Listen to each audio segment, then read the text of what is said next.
pops up, there's energy. He has been working as a web designer since 1998, has his own company since 2011, and has been working for over 9 years in education. He's the founder of Blue Rabbit, and apparently he has done quite well because he's currently the winner of the 2017 Outstanding Gamification Software Award, which was rewarded last year at Gamification Europe. And tonight will definitely go to some other company. But he did great work with his company, Blue Rabbit. It's always great to hear him talk to the point, and hopefully, probably he is today, ladies and gentlemen, Bernardo Letayf.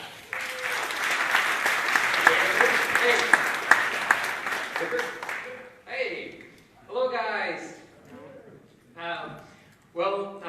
It's great to be here. Thanks to Gamification Europe to have me over here again. I'm super excited. What I want to talk to you today is a little bit about my story and a little bit of the teachings I learned in my journey from becoming a player into a professional. The very first question I have for you is, are there any geeks in the room?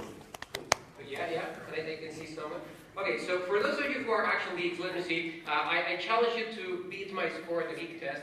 That's been out since 1999, and my current score is 74.9%. So yes, I am actually quite a geek. But as a great geek, for me, my story involved in the actual practice of gamification comes down to 2004 when I started playing Final Fantasy XI.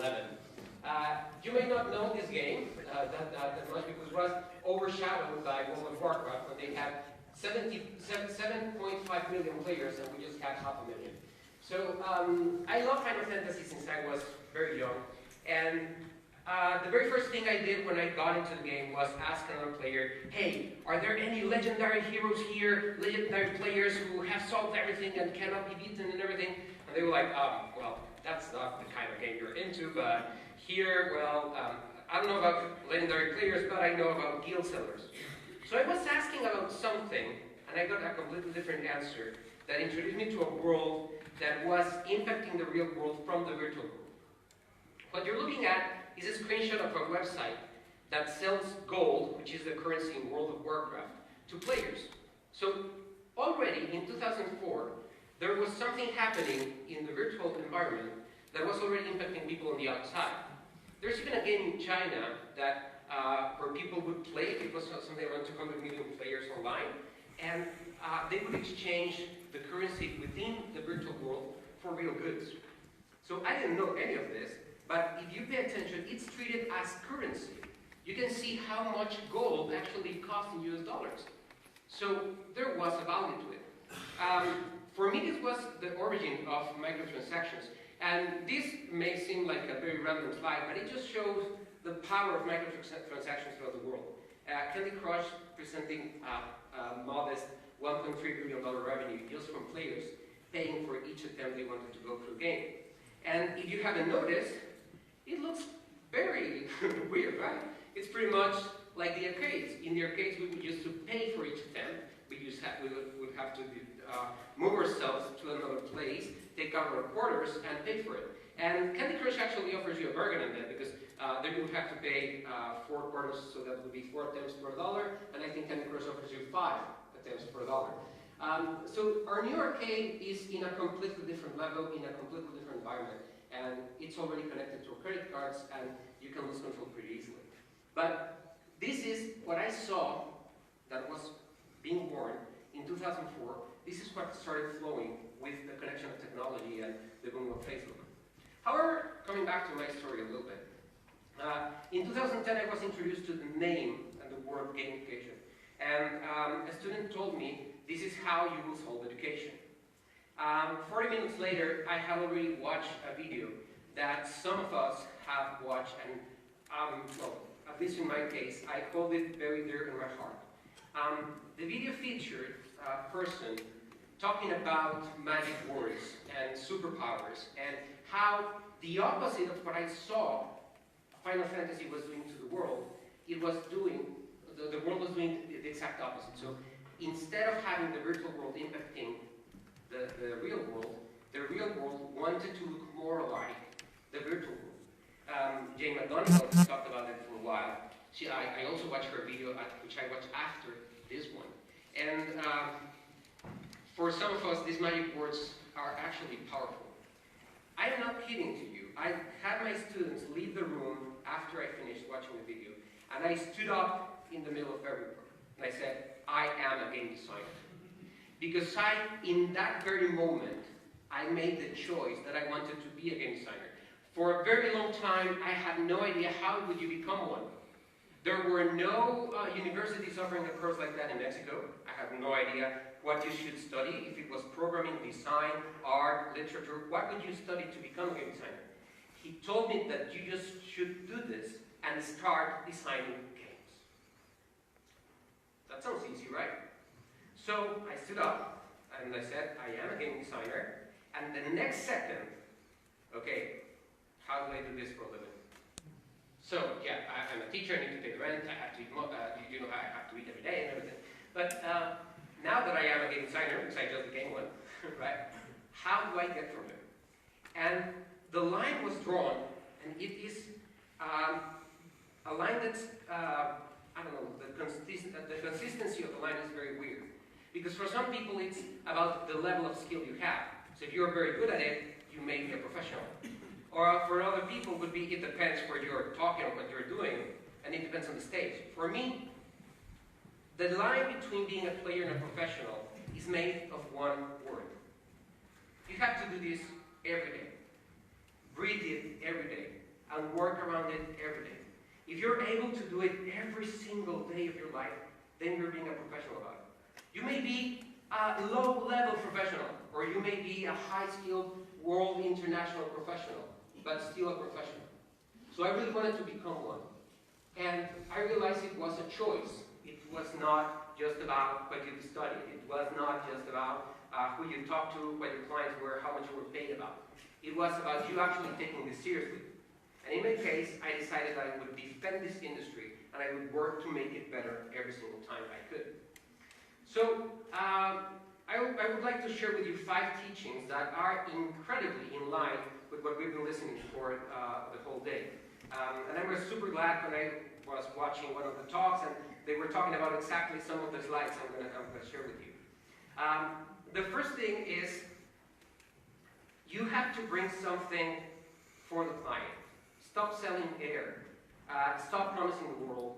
Stop coming around and, yeah, this is the best solution ever. You have to have something they can touch. If the clients cannot touch it, they won't do anything about it. They don't have imagination, and I'm sorry, we can thank the educational system for that. But that's a reality. So unless you're able to show them something, don't go to that meeting. The second part is spare at least 10% of your time for testing. You have no idea how many clients I lost because Blue Rabbit wasn't tested enough, and then you would click at some link and it would break down. It would fill my heart with pain. You have to test it at least for 10% of the time. So if you have 7 days, leave at least 1 day and 4 hours to make sure you're testing and seeing what this, your system is, your proposal is, or everything. Test it at least yourself for 10% of the time. Another thing I learned is the more you know, the better. The more information that's in your head, the better for everybody. And this would mean experience, this could mean knowing a lot of theory, this could mean many games that you played, bad games, good games, best sellers, I don't care. Make sure that in your head there's as much information as possible, because you will be faced with absolutely every other question you've ever made. But the other thing is that you not only need to research yourself, you don't only need to fill your head with information, you also have to know who you are doing this for. And in the words of one of the best, my favorite neuroscientist, Andrei Kuchevsky, if you're not spending the majority of your time at the beginning of each project identifying what motivates your audience, you are doing it wrong. So this takes me to my next point. which means put your players, well, put the players over your ego every time. Make sure that it doesn't matter who the client is. Tell them that the solution you're offering is for the players, and it has to solve something. It doesn't have to be shiny. Many of us think that it always has to involve great technology and virtual reality. Maybe it is a sign on the bathroom that will solve the problem. All right? So make sure that you're designing for the players over anyone's ego. You are the hero of this story. You are the ones who are supposed to take those players from, I don't know, unengaging experiences, unengaging classes, unengaging companies, or I don't know. They're just sad, they're just having the worst time of their lives, and then maybe your solution will do that. So you are going to save them from that. Put yourself in the position of a hero. And also as a hero, you have to be prepared for everything. And being prepared for everything is really not so hard. Because the way you are prepared for everything is you rely on your skills, not on the cool, shiny items you have. That means technology, that means all the fancy things that many people will want to throw at it. And gamification is not a problem that you solve just throwing money at it. Gamification is a thing that you solve by actually engaging, seeing what your audience is, offering the right solution, identifying the needs, and finding the right solution for them. And the only way you can do that is that you develop your skills to a level where they cannot be challenged. And that part's really easy. You're already doing one of it. You're starting to listen to everybody here, talking, networking, connecting, paying attention to what everybody else is doing. In terms of my journey, more or less, how did it go for me? It started around 2010, and it started with playing games, and then it went to watching some videos, reading books, meeting authors, attending events, meeting authors, getting the autographs, switching careers. I was a web designer, I decided to become a game designer. Engaging social media, I got into the gamification hub, and I started meeting all the other authors pretty much in virtuality. I quit being a teacher. I released Blue Rabbit. Sorry, I started doing this every day, and I released Blue Rabbit. After releasing a project like that, you have to get some clients. I finally did, and then I won an international award last year. And after that, I started working with other pros, which is for me a lifelong dream. The award was amazing, don't get me wrong, but what is even more amazing is the fact that I'm now able to impact the industry with other professionals that I truly admire. This year alone, I was able to work with 3 of them. And now we're working on charting uncharted waters. We don't know what's ahead. No one knows exactly what's ahead. We have some ideas on what the future of gamification will be, and we're working and being prepared for that, developing all of our skills to the best of our abilities. Gamification, becoming a gamification professional for me was about 4 very important things. The very first one is finding a community where I could feel support. The community is incredibly generous with their information. There's some things, and there's a lot of data that we cannot share because of the NDAs, but most of the information that's out there, people will share with you gladly, and they will give you their input, and they will keep it safe. Making big choices, because I had to switch careers. I mean, there's not even a career called gamification anywhere, right? There's a master somewhere and a couple of PhDs because people decided to start doing them. But it was a completely uncharted territory, and I had to decide if I was going to jump into it completely or otherwise don't do it. Improving my skills to the best of my possibilities, going to every single event, meeting everybody I could, and it wasn't really that hard. I got all the books, I started reading online, I just kept on playing games, And then when I was presented with a problem, which was my classroom, I started developing a solution for myself for the situation I was, and I tried to solve it using gamification. And I decided to change the world through education.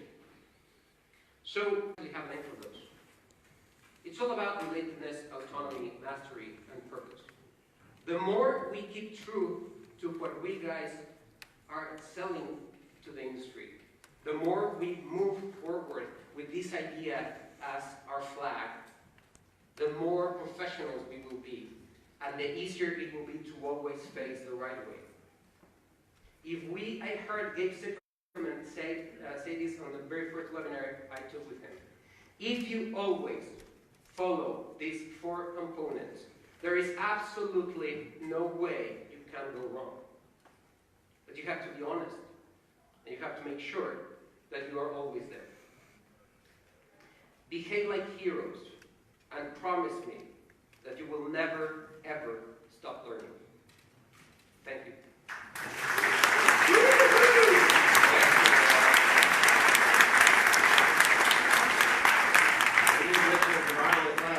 you have any questions for this guy?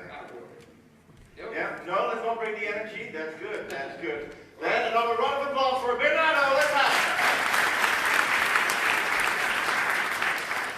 If you need this for some purpose, just grab it. Yeah, but move it around. Hello? Hello. Hi. So someone needs to introduce him, right? So that someone was me, and Pete told me I would do that 10 minutes ago. So, I took a few notes. But I'm mainly gonna improvise. Michiel in June showed me how I can use and make escape rooms in a day.